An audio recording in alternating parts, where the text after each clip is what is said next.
3 ماه باز در اینجا زندگی دارم. حجت‌های مرا آماده کردند. اکنون مرا به پنجکین به خانه اینترنتی پیران سالان میبرند. لیودمیلا مایدانوای بازنشسته فرزند ندارد و چند سال قبل شوهر او وفات کرد. پیرزنی تنها قربانی قلابان شده است. او به گفته کسانی باور کرد که وعده دادند او را به عائله خود پذیرفته به نوسیبیرسک میبرند. با او گفتند اگر منزلش را در دوشنبه فروخته پول را به آنها دهد از او مراقبت خواهند کرد.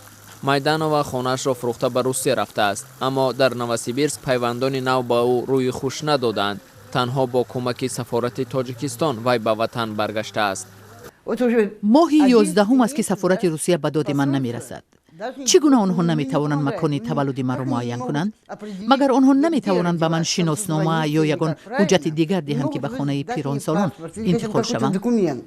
قصه مارگاریتا ساکن دوشنبه نیز به این مانند است. سال قبل این زنی بازنشسته شناسنامه روسیش را از دست داد و از حجتش در خوابگاه محروم ماند.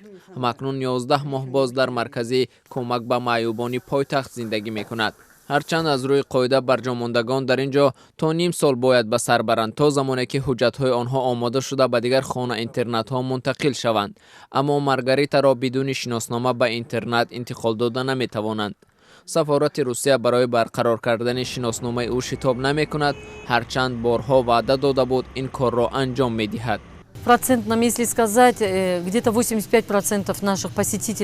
تقریباً 85% باشندگان ما مردم روز زبان هستند که البته در رشد تاجیکستان سهم گذاشتند.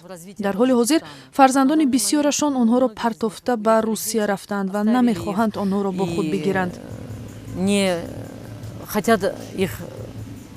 взять с собой в другие страны.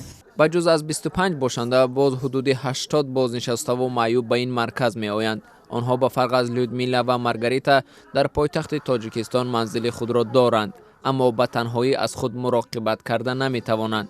نبی حامیدوف به خاطر غذا خوردن یا شستشوی لباس به این مرکز می آید. او نیز با پیوندان خویش مشکل دارد.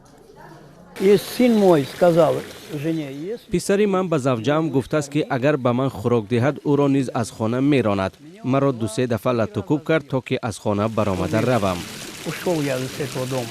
کلوبی بافندگی و معاشرت به معیوبان و افراد کهنسال امکان می دهد که خود را به کار مشغول ساخته با یکدیگر راضی دل کنند. دکترها آنها را طبابت نیز می کنند.